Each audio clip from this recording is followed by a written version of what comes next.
Ice Cube unmuting to talk about how there is a contentious relationship between the Big Three and the NBA. He's gone on record talking about something similar to this in the past, so this is pretty much a continuation of that. But Ice Cube is pretty much gone on record talking about the icy reception that the NBA has had towards his Big Three league, and he wants it to be known that they can do whatever they want. Excuse me, that the NBA does not own basketball, and that despite the fact that the NBA controls a lot, well, not just the NBA, but all these major leagues, they control a lot of sports media. It's not going to stop his train from rolling, and he's going to continue to do what he can to further flesh out Big Three and make it as good as it possibly can be. So this says Ice Cube on Big Three's relationship with NBA. They don't own basketball. Ice Cube is reminding fans and a certain league that basketball is not owned by anybody. The remarks came amid a larger discussion with Complex's chief content officer, Noah Callahan Beaver, for the latest episode of Idea Generation, which has previously welcomed guests including Big Sean and Tremaine Emory. According to Cube, who first launched his own Big Three League in 2017 with co-founder Jeff, I'm going to butcher this, Kowatnitz, the NBA, Kowatnitz, the NBA is threatened by the venture for several reasons. He also sees the larger sports media landscape as often favoring the NBA. We knew we were going to get hate from the NBA, but we never knew how much sports media was basically ran by the NBA. We thought sports media was pretty much independent, but we had all this resistance to our clips and highlights and showing what the Big Three is doing. You don't see enough of that because of the NBA stranglehold on a lot of sports media. In Cube's opinion, the Big Three's 3-on-3 gameplay and all-around looser vibe makes it more fun for in-person fans and at-home viewers alike when compared to NBA games. Getting more specific on his theories as to why he believes the NBA isn't a fan of what he's doing with the Big Three, Cube speculated that being the first to incorporate certain elements into the game has rubbed the league the wrong way.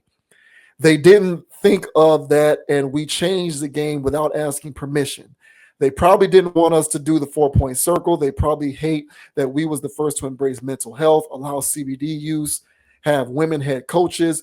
We beat them all to those punches, so they probably think they own basketball and that nobody should change rules without consulting with them. I'm just speculating, but they don't own basketball. So for more on that, we'll go ahead and play this clip here of Ice Cube articulating these very points. So here's what Ice Cube had to say about the icy reception that the Big Three has received from the NBA. I mean, we knew we were going to get hate from the NBA, but we never knew how much sports media was basically ran by the NBA. We thought the sports media was pretty much independent, and had all this resistance to our clips and highlights and showing what the Big Three is doing. You don't see enough of that because of the NBA stranglehold on a lot of sports media. Why do you think they're so threatened by the Big Three? They didn't think of it, and we changed the game without asking permission. They probably didn't want us to do the 4-point circle. They probably hate that we was the first to embrace mental health, allow CBD use, have women head coaches. We beat them to all those punches, so they probably think, they own basketball and that nobody should change rules without consulting with them. I'm just speculating, but they don't own basketball anymore. Well, kids don't say, "Mom, I'm going out to play NBA," Mm-hmm. They say, "I'm going out to play basketball." So basketball is not owned by anybody, but they don't believe that. Nice. All right. So what do you think about that? What do you think about how Ice Cube's interaction with the NBA has been thus far with the Big Three? I mean, I feel as though that he's been a great ambassador for the game he created. The subtle things that he's done as far as introducing, like he said, the 4-point line, amongst other things. And he spoke on other parts in that interview where he was basically getting at that, everything from the ground up, man, all the logos from the various teams, the different types of court styles, like all of that stuff had to be built, that whole infrastructure, he had to do it from, the ground up. And he's got a good product going. It may not be, out here generating billions of dollars, but for somebody out here that created a sports league, man, he's the only one out here that can actually say that he did it. And yeah, it's only 3-on-3, but 3-on-3 is legit. If you play 3-on-3, those can be some decent runs. So I like the premise behind it. I like the fact that retired players can come in there and go get some. Shouts out to Jaylen Brown. He came out there and showed some love. An actual player came and played. So I'm all here for it. I would see that Fox Sports, they would show some highlights in the morning. When it first came out, I was psyched about that. I don't watch Fox Sports anymore, so I don't know how much they still show stuff like that occasionally, Big Three highlights. But I still understand 100% what he may be experiencing, because these media rights deals that the NBA has, or the NFL has, or the college football has. I mean, this stuff is ironclad. And it's a lot of money on the table. And I can really see why they would box people out so they can get as much as they can possibly get. So I don't know what kind of media deals he has or not allowed to get for being somebody that's independent and challenging the NBA, which is not. It's a completely different game. So I don't even see why they see it as competition on that plane. One can theorize why they see it as competition, but as far as him doing his own thing and just wanting to have a basketball league, to me it all makes sense. And I'm proud of all the work that he's done put into this. I'm glad it's still out here and operating. The XFL done got launched and collapsed and launched and collapsed. I don't know how many damn times. But the Big Three, it got started and it's still rolling, man. So, yeah, man. So I would say that the NBA, they want to keep themselves and they want to keep that monopoly that they've had on the game for as long as they had. And they don't want anything to come up and steal any of its little crumbs from these media deals. At least that's what I can see initially. But what are your thoughts, sir, on Sir Ice Cube? Basically saying that, the NBA is still throwing some shade towards the Big Three's way. Yeah, I think the NBA believes that it has dominion over basketball in America for sure. Well, really the world, because other countries' best players come here to play in the NBA during the season. That's true. So they believe they have dominion over basketball worldwide. So I can definitely see why they would perceive the Big Three as competition, because it's the only place in which basketball is played that people pay attention to it, that they have no control over in any kind of way. Because if you think about it, college basketball is marginal at this point. Pretty much no one watches college basketball until the tournament. Mm-hmm. But the marquee college basketball players eventually go into the league. So you can pretty much say the NBA has dominion over college basketball. The G League is an NBA developmental league. So those players are signed to NBA franchises. So the NBA has dominion over that. The world teams and the FIBA teams and the Olympic teams are all NBA players. So the NBA has dominion over that. So, the only thing the NBA doesn't really have dominion over basketball wise is Big Three. And even if they aren't directly competing with one another because they're not on the same playing field, because they don't have that dominion, they may nevertheless see it as an issue because they don't have a stake in it in some kind of way. So I can definitely get that. But the reason why I love the Big Three is because of what it represents via Ice Cube's ownership. I've used this term before to describe Ice Cube and to describe Elon Musk. Like, the status quo is already established.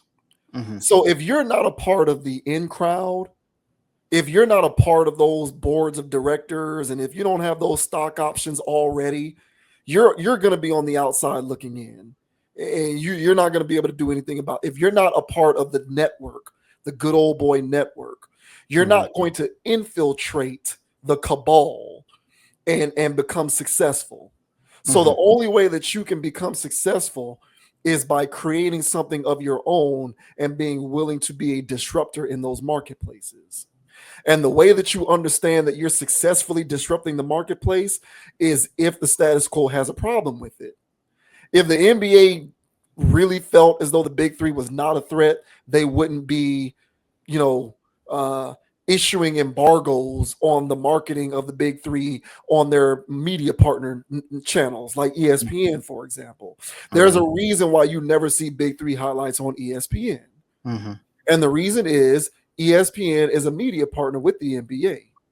And I would imagine that there's some stipulation in that deal which says if it ain't NBA, no professional basketball gets talked about on your networks. I'm assuming. It doesn't take a rocket science to make that assumption.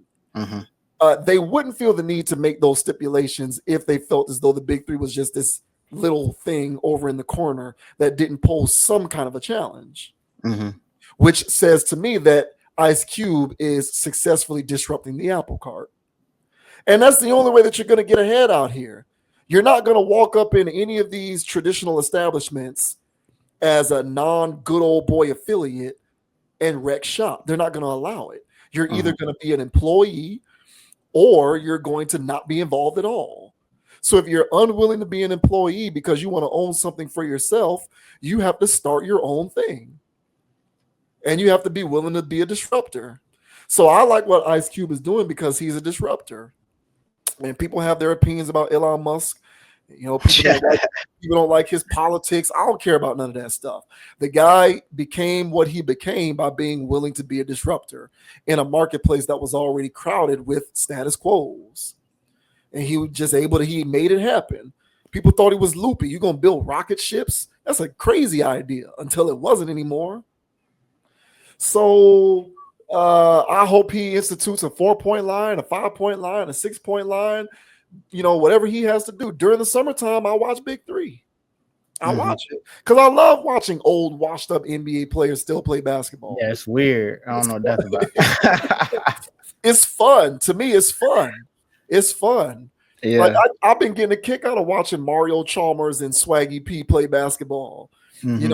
Washed-up guys, they can't play in the league no more, but they'll do 3-on-3. Joe Johnson, by the way, killing it. Joe Johnson still be out there in Big Three looking like he can still play in the league. Like that's how dominant he looks in Big Three. But of course, I know he can't. But that's how good he still looks, individually. But I think what the Big Three symbolizes more than anything else is what one who exists outside of the status quo needs to do in order to be able to place a foothold within a highly saturated marketplace. And the way that you do it isn't by, creating the best resume and applying for a job, because they're not going to let you get but so high. Ice Cube would never be the commissioner of the NBA. He would never be vice president of basketball operations for an NBA franchise. He's not a part of the network. He wouldn't make it in there. But he can create his own league and run it the way he wants to run it there and be the owner there and do what he needs to do. And if the NBA wants to holler foul because the Big Three exists and they want to create all of these injunctions and embargoes on the way that the league is marketed with their media partners, it shows that him being a disruptor in that capacity is working to a certain degree. So I hope it continues. Yeah. And furthermore, just to say, I'm an NBA, I'm an NBA, fan.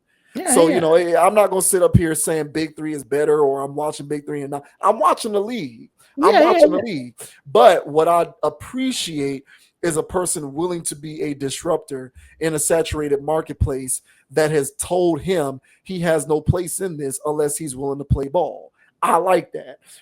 And I think that rogues willing to be disruptors are better for everybody and not a detriment, I would say. Yeah, so we'll see what happens with this. We'll see if he can actually tap into the like Division 2 or bottom tier NCAA guys that don't get drafted, the guys that aren't actually making it into the G League, to see if he can actually get some new guys that are in there, to some fresh legs or what have you, because there's guys that end up playing overseas or just end up not playing at all because of politics, or who knows, and he never made it, but the guy can hoop out his mind. So those guys are always around, and they're not always washed up NBA players. So I would like to see a young crop, a draft, and see how that stuff goes, and just take it to the next level, man. And it might start off with 3-on-3, but it might expand, and that's probably what their problem is. Yeah. And they don't want to see this expand and then ultimately challenge, because there's only one pie, and the whole pie was theirs. And who cares if it's one slice? That's what they would say. Oh, who cares? It's just one little baby slice. You know what I'm saying? Oh, hey man, it's just a crumb over here. Who cares, NBA? Let them eat. And it was like, no, it's only one pie here. And we always had this whole pie. Yep. And I don't care if it's just one bite. He can't have none. And so that's probably what all of this stuff is, because at some point, he's going to be taken out bigger than a bite and bigger than a slice and bigger than a quarter. And they don't want to see that eventually happen. So, they want to maintain their monopoly. Because, he started this league, but I'm sure he's going to want to pass this on to someone so they can keep carrying this out and making this a thing that Ice Cube created. Exactly. Yeah. So he don't want to just do this as a hobby. He's really in this, and they see that, and they see that as a challenge. So hey, keep rocking on, Cube. Yeah. I support this, man, and I would like to see this get taken to the next level, bro. I'm here to support. And yeah, man, I'm down for this, man. And him trying to pull the whole Caitlyn thing, I'm not mad at that either. So whatever he try to do, if he has this whole thing where it is actually a co-ed type of thing going on, you know what I'm saying? Because this girl can actually cook like that. That might be a thing. So keep trying to push the envelope, bro. The NBA is becoming a watered down product. Shit, man. They're scoring more points, but it's hard to watch. So man, rock on, Q. I'm down for this. Yeah, I was just about to say that. All it takes is him being able to fleece one Caitlin Clark or one Bronny James, even. Like, what if Bronny James had said, instead of going to the G League, I'm gonna just go play in Big Three? Like, because Bronny, predictably got demoted down to the G League because he's not a pro, as Jaylen Brown accurately said. But what if Bronny James goes to the Big Three instead, or Caitlin Clark or Juju or one of these other incredibly popular people in college or on the developmental stage? Like, what if Cooper Flag, for example, decides that instead of going to college for a year, because I think Cooper Flag committed to Duke, I believe. Yeah, he's that dude. So what if busting him up too, bro? He's he's good for real. He's good. Yeah. But like, what if Cooper Flag is like, instead of going to Duke, I'm gonna just go play in the Big Three for a year? That's going to a certain extent, it's going to completely wreck college basketball, which is, for all intents and purposes, a minor league farm system for the NBA. Same as college football with the NFL. So it's going to, and then that will, by extension, somewhat cannibalize the NBA too. So it just takes one of those fleeces. And who's to say that when this fleece happens, who knows? So, that's the whole thing, man. It always takes one. But good luck. I just like the fact that he is a disruptor, that he's willing to be a disruptor. I like disruptors in the marketplace because you can't let establishments continue to think that they can just get fat and happy into perpetuity without being challenged. Because that's what creates monopolies. That's what creates, these, too big to fail corporate establishments, which are just not good for the individual or for everybody else who wants to consume any kind of media or product or anything else. Monopolies are only good for the establishment. They're not good for everybody else. So, agreed. Shouts out to Cube, man. Skr, skr.